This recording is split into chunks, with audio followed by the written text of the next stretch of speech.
বিসমিল্লাহির রহমানির রহিম। শুরু করলাম আজকে একটা মজার রেসিপি, চিংড়ি মাছের দো পেঁয়াজি। কোনো রকম বাটা মশলা ছাড়াই এই চিংড়ি মাছটা দো পেঁয়াজি করে দেখাবো। প্রথমে আমি একটা কড়াই বসিয়ে তার মধ্যে বেশ কিছু তেল দিয়ে মাছগুলো আগে ছড়িয়ে নিচ্ছি। তারপর ছড়িয়ে দিলাম হলুদের গুঁড়া, সামান্য মরিচের গুঁড়া আর সামান্য একটু লবণ দিয়ে খুব ভালো করে চিংড়ি মাছগুলো ভেজে নিব। আর চিংড়ি মাছগুলো আগে আমি লেবু আর লবণ দিয়ে বেশ কিছুক্ষণ মেখে তারপর ধুয়ে নিয়েছিলাম।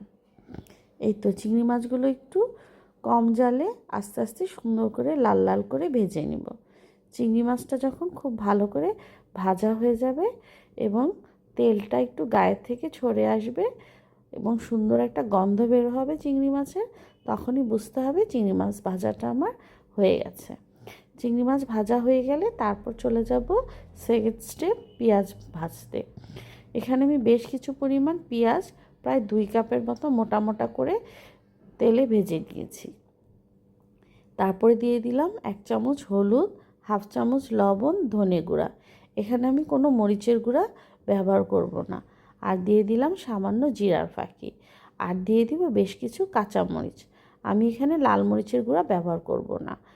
তারপর বাটা মশলাও ব্যবহার করব না, যেমন আদা, রসুন, পেঁয়াজ এগুলো। তারপর দিয়ে দিলাম একটা টমেটো। এখন এই পেঁয়াজটার সাথে এই মশলাগুলো খুব ভালো করে কষিয়ে নেব। খুব ভালো করে যখন একদম কষানো হয়ে যাবে, তেলটা পেঁয়াজের থেকে একটু ছেড়ে ছেড়ে আসবে, তখনই বুঝতে হবে আমার পেঁয়াজ ভাজাটাও মানে মশলা কষানোটাও হয়ে গেছে। এখানে কিন্তু আমি কোনো পানি দিব না। এই যে ভেজে রেখেছিলাম কড়াইতে চিংড়ি মাছ, সেখানে এখন এই পেঁয়াজ কাঁচামরিচটা ঢেলে দিলাম, প্রায় 2 চামচের মতো এই পেঁয়াজ ভাজাটা দিয়ে খুব ভালো করে এখন নেড়ে চেড়ে চিংড়ি মাছটা দো পেঁয়াজি করতে হবে। আর চিংড়ি মাছ দো পেঁয়াজি করতে গেলে কিন্তু অবশ্যই চুলার জালটা কমিয়ে আস্তে আস্তে বেশ কিছুক্ষণ রাখতে হবে, তাহলে কিন্তু চিংড়ি মাছের দো পেঁয়াজির একটা অন্যরকম স্বাদ চলে আসবে। আর এভাবে যখন পেঁয়াজটা আর চিংড়ি মাছটা খুব মাখা মাখা ভাজা হয়ে যাবে, তখন দিয়ে দেব শীতের সিজনের পেঁয়াজ কলি। বেশ কিছু পেঁয়াজ কলি দিয়ে দিলাম। আর যদি পেঁয়াজ কলি না থাকে তাহলে না দিলেও চলবে, তবে পেঁয়াজ কলিটা দিলে আর মানে বেশি পেঁয়াজ দিলে চিংড়ি মাছের দো পেঁয়াজিটা খুবই বেশি ভালো লাগে।